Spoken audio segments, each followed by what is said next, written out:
Hello, everybody, and welcome to the Grid Talk podcast. This is the Monaco Grand Prix preview.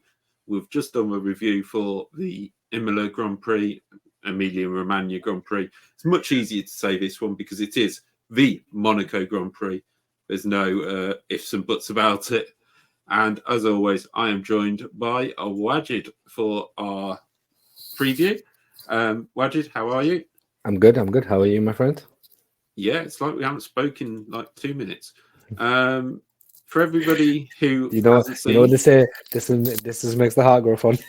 yeah. The 2 minute, well, it wasn't even 2 minutes. Below, you can see the championship scores, so that will keep you up to date with both drivers and constructors championship while we talk about Monaco.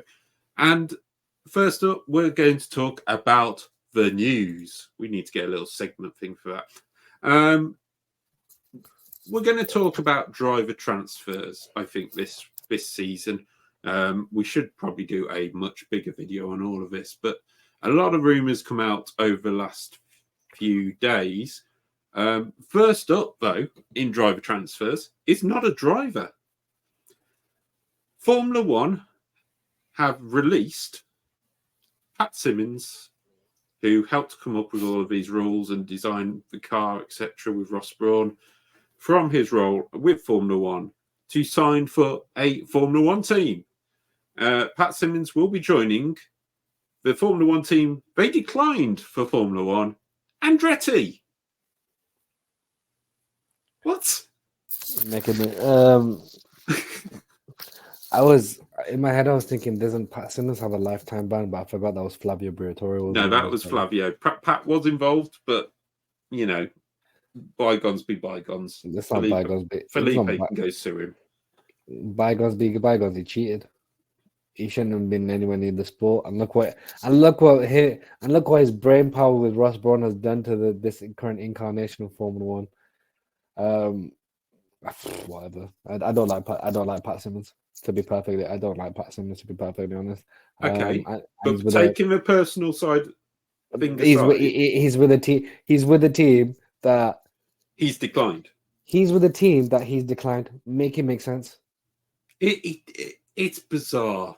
I mean, you do have, Pat was part of the agreement side of Formula One to say this team cannot bring you. What was it they said?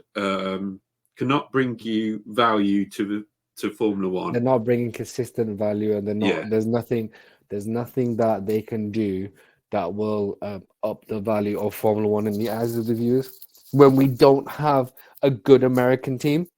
Yeah, I will throw this out. I'm just looking at the BBC report on this, and what I don't understand is also, while Formula, Pat Simmons has gone to Andretti and whatever, he's gone to join one of his old colleagues, Nick Chester, who used to be at Renault, I believe, and a few other teams. He's the technical director at Andretti. So Andretti are bringing in names, and names are joining, but they're not allowed in. So at what point is Andretti going to be taken seriously? 2030. Could be that. Maybe they'll bring in new aggregation. Maybe they'll bring in V2s. Maybe that's what Andretti is waiting for. It is just absolute madness. I don't understand it. It's pathetic. It's actually pathetic. We had the likes of Caterham, HRT. I remember Virgin Media. What name brand did Virgin Media Racing bring to Formula One? What established car brand was Virgin Media Racing? Like, just the. I think I said this on a stream last year, but I've been like firm on this stance. Why are you allowing the people who compete in the sport to make the rules and have a choice in who participates in the sport? It makes no.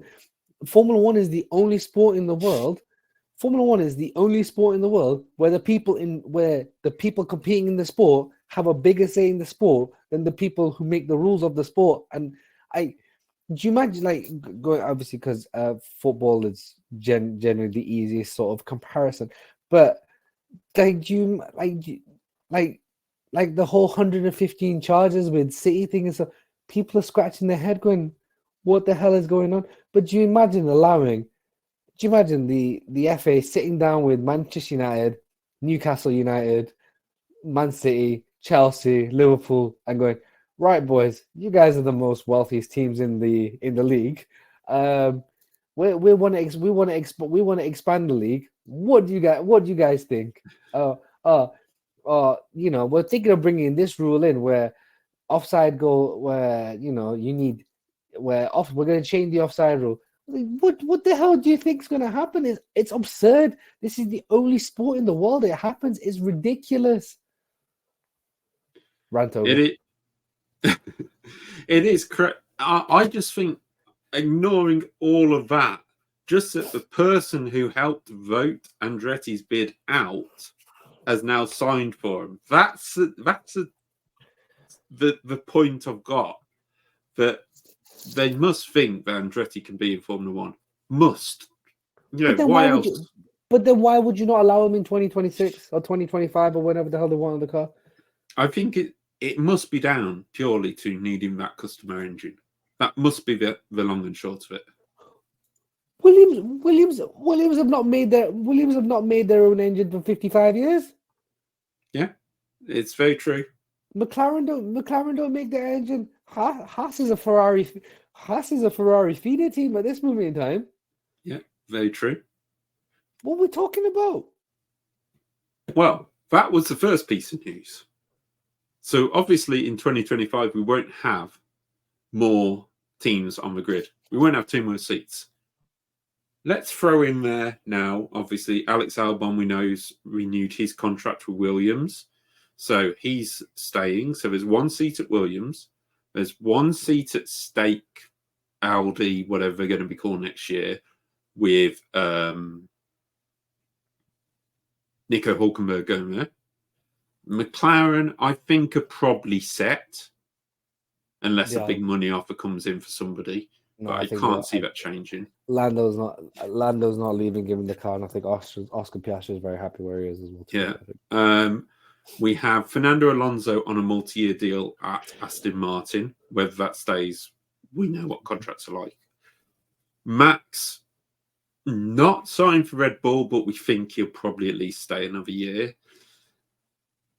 We think George Russell is signed on at Mercedes for at least next year.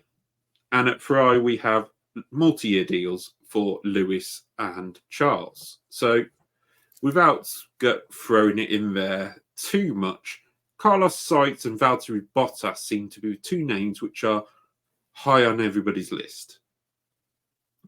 Let's start with Carlos Sainz because he's the main man. Red Bull, Mercedes, Stake, and apparently Williams, which I can't quite see. They're the 4 main teams which we could see Carlos Sainz at.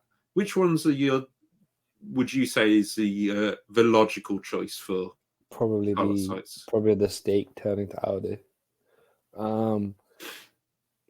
I think the way Toto Wolff has twerked for Max Verstappen like he's a lady of the night. If anyone takes that Mercedes seat, anyone not named Max Verstappen, you're the second choice. In my opinion, I don't see him going back to. The only way I see him going to Red Bull is if there's 2 vacant seats and Max is no longer at the team. So I'm going to go for the basis that Max is still at Red Bull. I don't think he's going to go to Red Bull because I still think Carlos feels he was slighted when they were teammates. Yeah. Because he was, I think, to be honest, he at that time he was better than Max was. I know Max was very, very young, most youngest person to ever get SPN and all that. He's not going to go to Williams. No one's going to touch that. No one of any name value is ever going to go to a Williams car unless Williams bring back the 1996 Rothlands blue and white Williams that won the world championship. So that's that one. Therefore, stake, kick, stream, Twitch, whatever you want to call the car. I think that's his best bet. I do agree. I know where I'd like to see him. Sorry, and he'll comfortably beat Nico Hulkenberg, so it won't be much of a competition. Yeah, I mean, Nico is would he be there if there's a fast young German driver coming through? No, probably not. But I think it's a solid choice by them, especially if they don't get sites. You know, you've got an experienced head in there to develop a car, and he knows he can. Whether he can get results in it, different kettle of fish. I would like to see Carlos go to Mercedes. I would like to see him go head to head with George, and like we said on the previous section for the Imola review, we see Carlos and George. George get told, "You got 18 months. Prove to us you can lead this team. Prove that you can develop this team." Carlos has already been at Ferrari.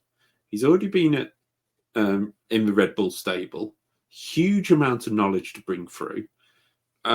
He helped develop the Renault. He helped develop, he's developed a lot of cars, let's put it that way. George has developed the Williams. Well, they ain't moved much, have they? I know he went from what was a tractor to a tractor with a trailer, but it's it'd be interesting to say, George, step up. Here is Carlos Sainz on a 1-year deal. Winner stays. I'd love to see it because I don't think George Russell is as good as Sky. No, I don't think George would win it. Yeah, absolutely. I don't think George Russell is as good as Sky One wants to make him out. Sky F1 wants to make him out. I don't think he's as good as the paddock want to make him out. And I also think out of his three friends between Albon, Lando, I've said it. I think he's the third best out of the three of them. I just think, okay, cool. Was he unlucky that he didn't get Bottas' seat in 2021? Yeah, maybe, but Mercedes didn't want to rock the boat because they knew George Russell was going to come in and try and win a world title, and Lewis was chasing records. Yeah. So like that's that decision, but he's not been. If you look at all the fact, yes, okay, he beat Lewis in his first year, but everyone wants to ignore for the first everyone wants to ignore for the first half of the new regulations. Lewis was driving a heavier car with all the sensors and stuff. Everyone ignores all that. Last year, Lewis categorically beat him consistently. And to be honest, I think this year, if Lewis gets his head together, he's going to beat me. George Russell has this weird obsession with thinking he's better than he is. And I think at best, he's like the 10th, 11th best driver on the grid. And I'm with you. I think Carlos Sainz whoops his ass. I think it'd be interesting in terms of Mercedes. Like that Mercedes seat, even though it's not a great car, is very coveted for obvious reasons. I don't see obviously Lando being brought, or Oscar, or somebody like that. No Alonso, no Albon, obviously, because he's gone to Williams. I don't see them being brought out of the contracts. I think you stick somebody who has been on the grid already in that car, and you stick them head to head with George. So if you're going to do that, you're going to do Carlos Sainz, or you're going to do Daniel Ricciardo. Or Max Verstappen. Or Max, obviously. If you could get Max out of his contract, obviously out of M3, you're going to take Max Verstappen. No doubt about it. But do I see Max making the jump, knowing in 2025 you're not fighting for a title? Whatever happens. In 2026 you might be, but you don't know. I don't think there will be. I think it would be really difficult for Max to make that jump, knowing that next year he's got a Red Bull which is quick and he can fight for World Championship.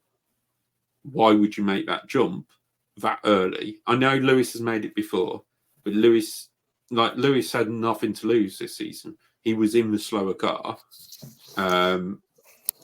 Do I think that Ferrari would be a lot closer to a World Championship this year if Lewis was in the car this year? Yes, I do. I'll put that out there straight away.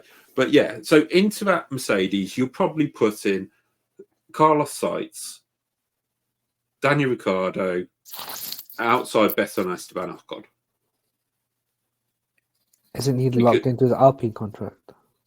Well, there's big news that Esteban Ocon is actually top of Haas's list. There's news that Ocon is talking to Williams. Gasly is talking to other teams as well.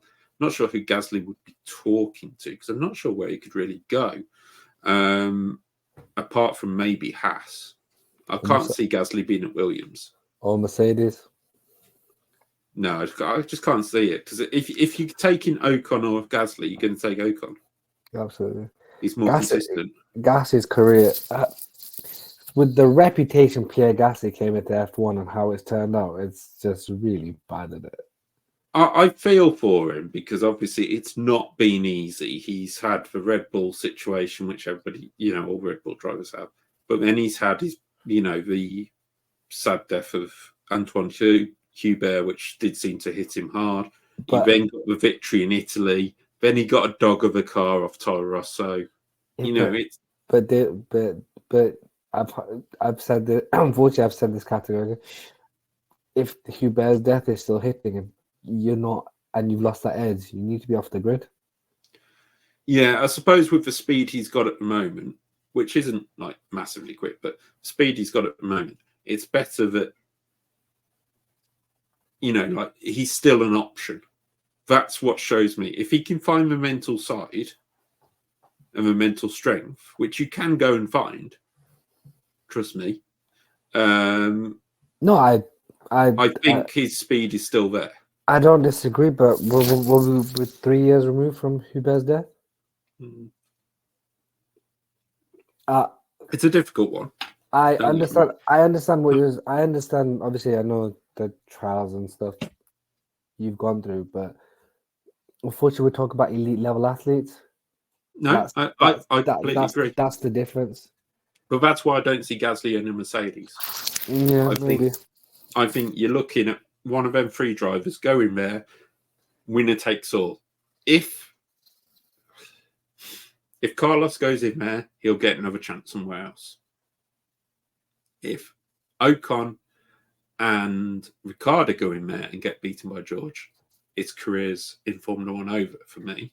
But I think Ricciardo's career is currently on a knife edge given the way Yuki's kicking his ass. Yeah, but you're not going to take Yuki Tsunoda. Yuki's going to be in the Aston seat. If you are Mercedes, you're not standing there and going, I will take on Yuki Tsunoda. Mick Schumacher. What about Mick Schumacher? I don't see Mick's future at Mercedes right now. I see him. If you've got a choice at Mercedes, you're going to take Ocon and you're going to put Schumacher in the Alpine, which does seem to be a strong possibility because Schumacher is really impressing the Alpine team in WEC at the moment. Yeah, maybe we'll see. I mean, I think yet again, Renault/Alpine have realised this French super team is not going to work. Alain Prost tried it; it doesn't work. Don't do it. Actually, Ligier did it as well. Ligier did it. Ligier they had who do they have?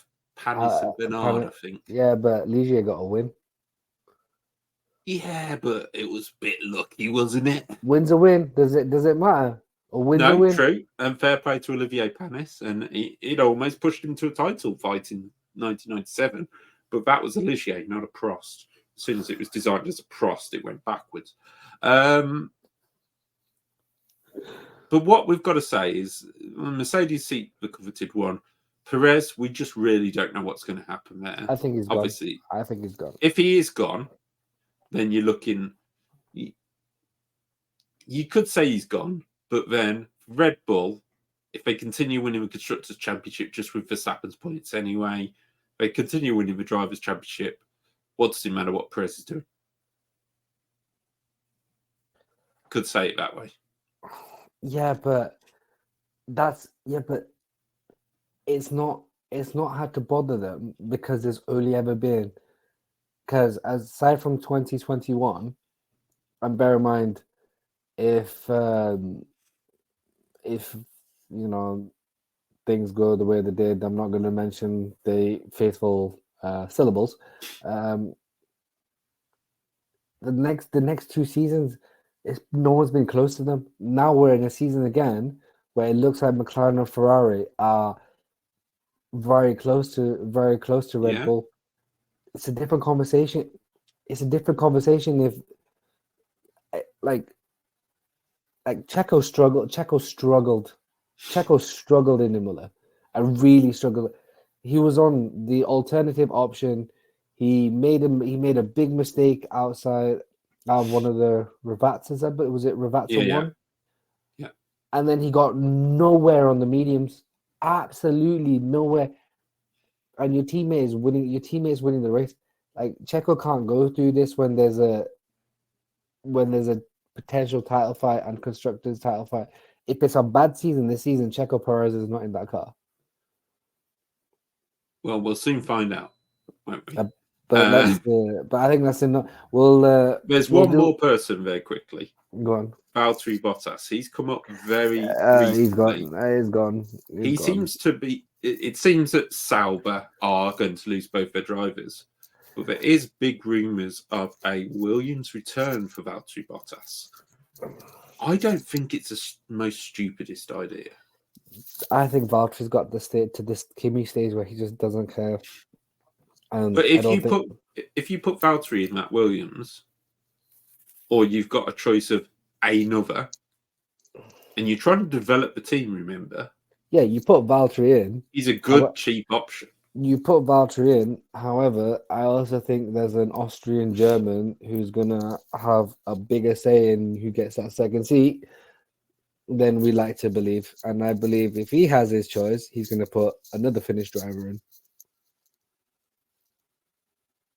Another Finnish driver? Sorry, I got Antonelli's... I was about to say... I got Antonelli's... nationality wrong. Sorry. I was going to say, is Mika Salo returning? Yeah. Mika Hakkinen is returning. Well, he has actually admitted that his sabbatical is over. So hopefully that's ended the Mika Hakkinen rumours for quite a few years.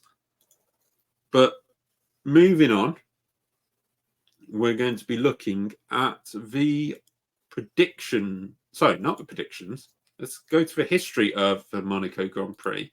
Now, obviously, we haven't got 6 hours. Monaco has been, has been on the calendar for many a year. Obviously, first held in 1929. So even before the Grand Prix was officially a Grand Prix, Formula One, whatever you get to call it. Held the Grand Prix 80 times, 78 laps around the 2.074 mile circuit. Traditionally held on the same day as the Indy 500, so we will be seeing it this weekend as well as the Indy 500. Whether we do a watch along for Monaco, we'll just have to see on that one. Depends what I'm doing. But there's been so many changes to this circuit over the years, but the standard layout stays the same. We still got the Grand Hotel hairpin. I'm sorry, it's Lowe's hairpin to me. We've still got Mirabeau. We've still got Casino Square, Massenet, Beau Rivage, Saint-Devote. Rascasse has changed a little bit over the years, so has the swimming pool. We've had the Tobacco Corner there for years, Tunnel, Portier. So there's been so many things over the years that we can throw in there. Just a quick hello to Jimmy Jazz in the chat. Thank you for joining us. The Monaco Grand Prix historic, controversial on whether it should be on here. Ayrton Senna with the most wins as a driver, that's 6. McLaren with the most as a team, that's 15. And last year we had a bit of a mixed up result with Max Verstappen taking victory from Fernando Alonso and Esteban Ocon in the Alpine taking the first podium of the season for Alpine. And the fastest lap actually went to Lewis Hamilton in the Mercedes last year. So love it or hate it, Monaco Grand Prix is on the calendar. It's a Marmite track. Which side do you sit on, Wedged? Get rid of it. Oh, that's good because I like it. So we can have this discussion. That wasn't planned. No, that wasn't planned. I don't care about when the cars were smaller, sort of a la 2007, 2008. You had overtaking. Now, I understand. Oh well, qualifying is 90% and all that. It doesn't work in. It doesn't. I assume everyone watches qualifying. No one watches the race, and unless it's a wet race, I'm like, bro, 50-50. Whether I'm gonna sit there for the 2 hours. Right. I know I have a podcast, but it's just Monaco's processional. They've not because of Monaco, the actual like country's design and how everything is. I've seen how narrow everything is. I've seen all the flats towering over everything. Like there's really, unless they're going to start reclaiming bits of the sea, you really can't do much to the track. But it's just so. But there's nowhere like. Even when they've had chances to modify it, they've never modified it for improvement for a chance to overtake. There needs to be an overtaking point somewhere on the track, otherwise it's totally pointless. And unless there's rain, there is no. Oh well, look at the jeopardy of Monaco. There is no jeopardy. Fernando Alonso in 2021. No, was it 2021? In 2021 or 2022, where he held everyone up. So there was a minute. There was a minute between him and the 5 drivers because of his disdain of Lewis Hamilton, because he wanted to keep Lewis behind him at all costs. It's pathetic. It's the only racetrack everyone remembers Danny Rick's famous win and all that. That's only because there was nowhere for anyone to. That's because there was literally nowhere for Seb to overtake. That's the only reason Danny Rick won that weekend, because it's physically impossible in these cars to overtake. So unless they make the car smaller or they're going to reclaim some of the sea, it's a pointless racetrack.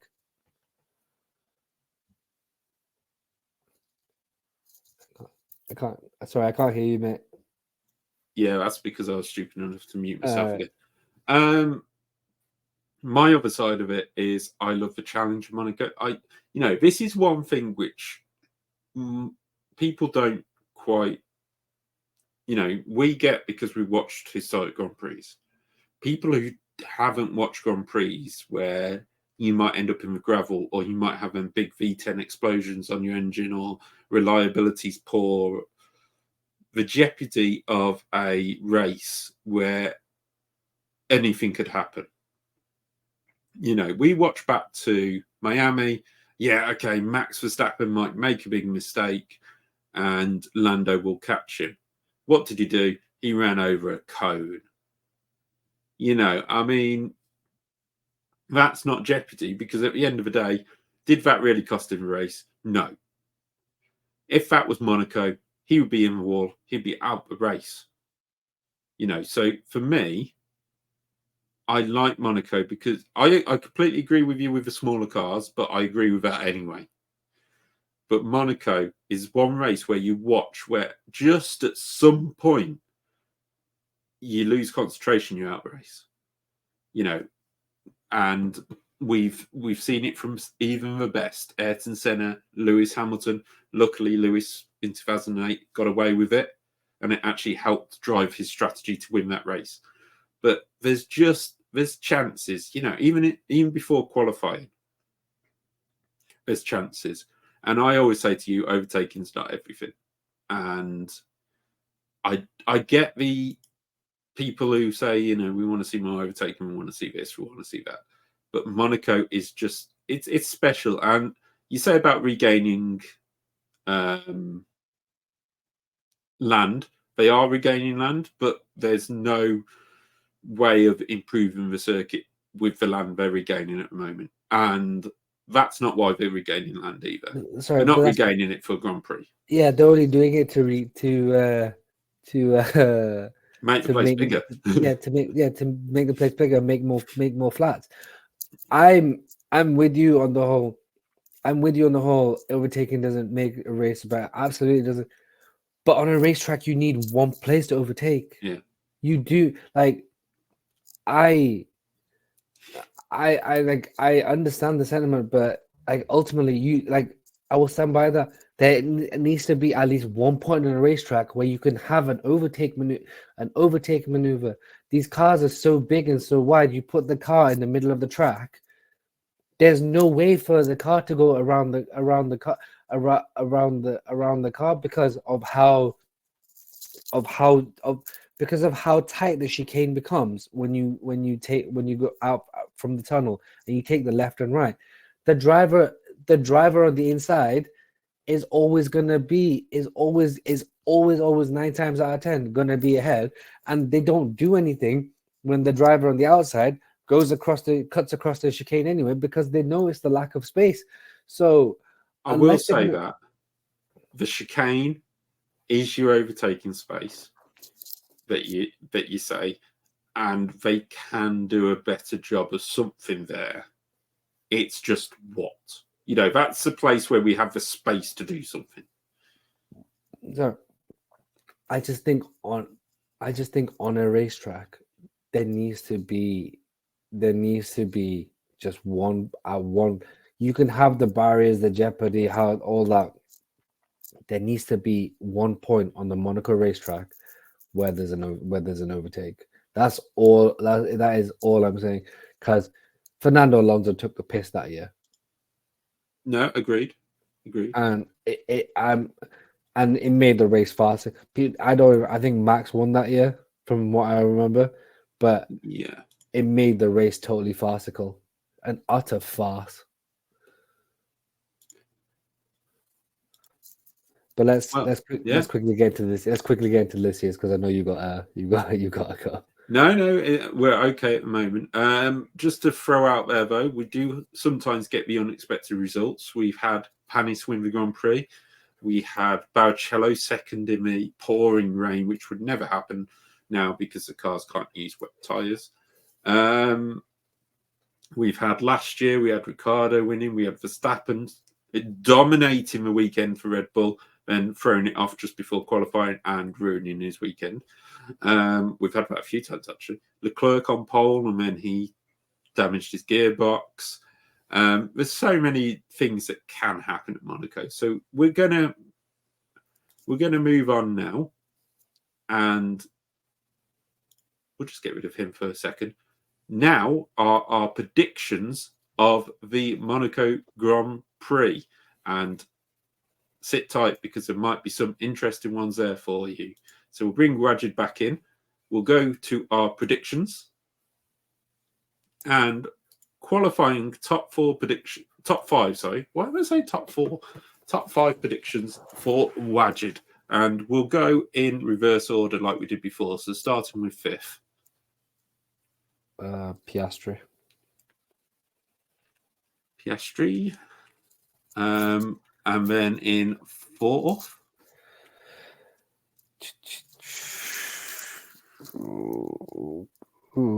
Fourth, Lando Norris. Third, Lewis Hamilton. Okay. Second, Max Verstappen.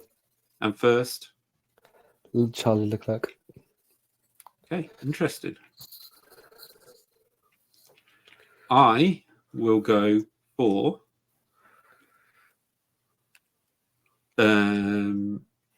fifth, we're going to go Oscar Piastri, like you similarly did. We're going to go fourth, Carlos Sainz. Third, Lando Norris. Second, Verstappen, and first, Leclerc. That's my.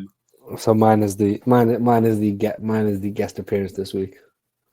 Yeah, you've got the guest appearance of Hamilton in third. Hamilton, yes, and I've got the guest appearance of Sites, which we expect to be in there anyway.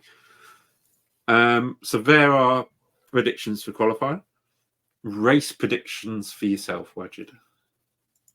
Top 5. Fifth, Lewis. Okay. Fourth,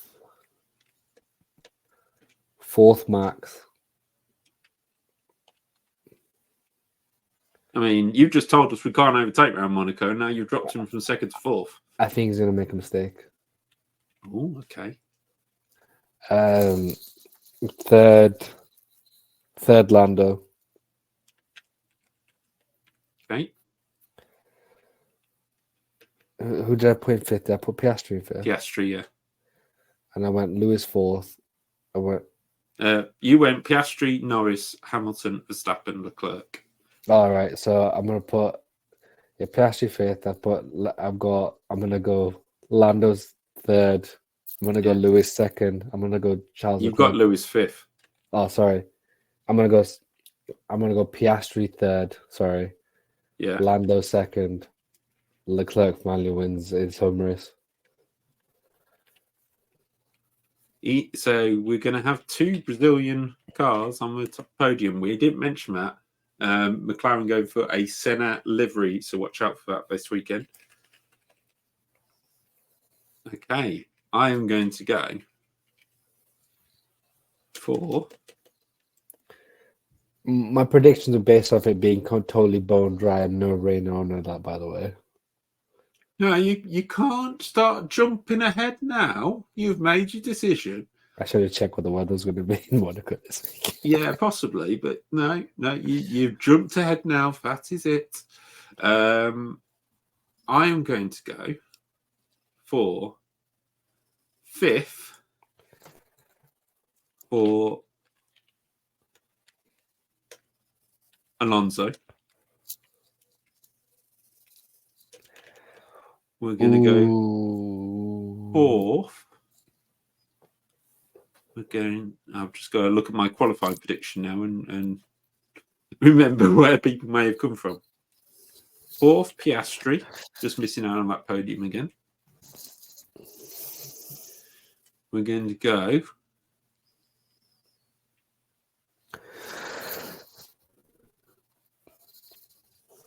go on. Hamilton second. Hamilton third.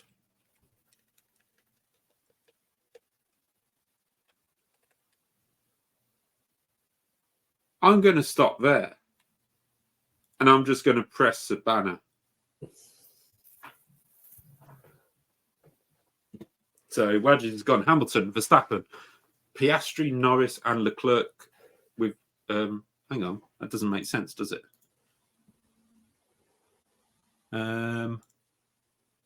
Why have we got 2 Verstappens? Get rid of Verstappen. I wish we could do it that easily. So we'll save that. There we go. Race predictions across the bottom. So Wadges has gone Hamilton, Verstappen, Piastri, Norris, Leclerc. I've gone Alonso fifth, Piastri fourth, Hamilton third, Leclerc second, and Norris to win. So you don't even have Max making the top 5. I don't have a Red Bull in the top 5. Well, this is gonna time amazing as we always do. Red Bull 1-2 this weekend, man. Yeah. So so you may have had an idea when while you're doing your race predictions. That's because between the hours of 11 and 2 in Monaco on Saturday, there is a 75% chance of thunderstorms. That's all right, because we won't start till 3 there. That means we're in for a wet qualifying. Oh, on Saturday, sorry. Yeah, Saturday. Okay. Interesting. But then I still wouldn't change my top 5 in qualifying. I just a wet qualifying could make things very interesting though. Well, obviously as well, I forgot what they were from last week, but let's just throw in a few random predictions. Let's try and do it a little differently. We had we had safety car, which didn't happen. Yeah. Oh yeah, I had a long album points, which definitely didn't happen. So we're doing a little differently this week. What we're going to do is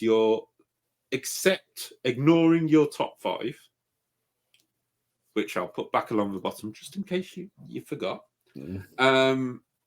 What is your star of the weekend? Like your one which you won't expect. You know, I mean, we look at the top 5, your top 5, it could happen. It's not inconceivable to happen. So we can't say they're the surprise. So who's your surprise? Esteban Ocon to drag that dog of an Alpine. Yeah, because he's actually not bad in Monaco. No, true. Got podium last year. My sort of surprise of the weekend will be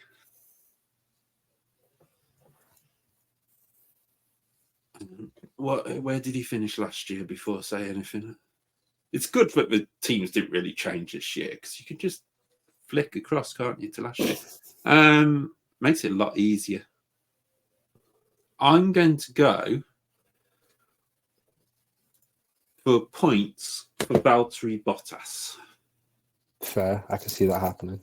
You know, and let's go for your. And a lot of people would call it the flop of the weekend. What I'm going to call it, Checo Perez. That's all right.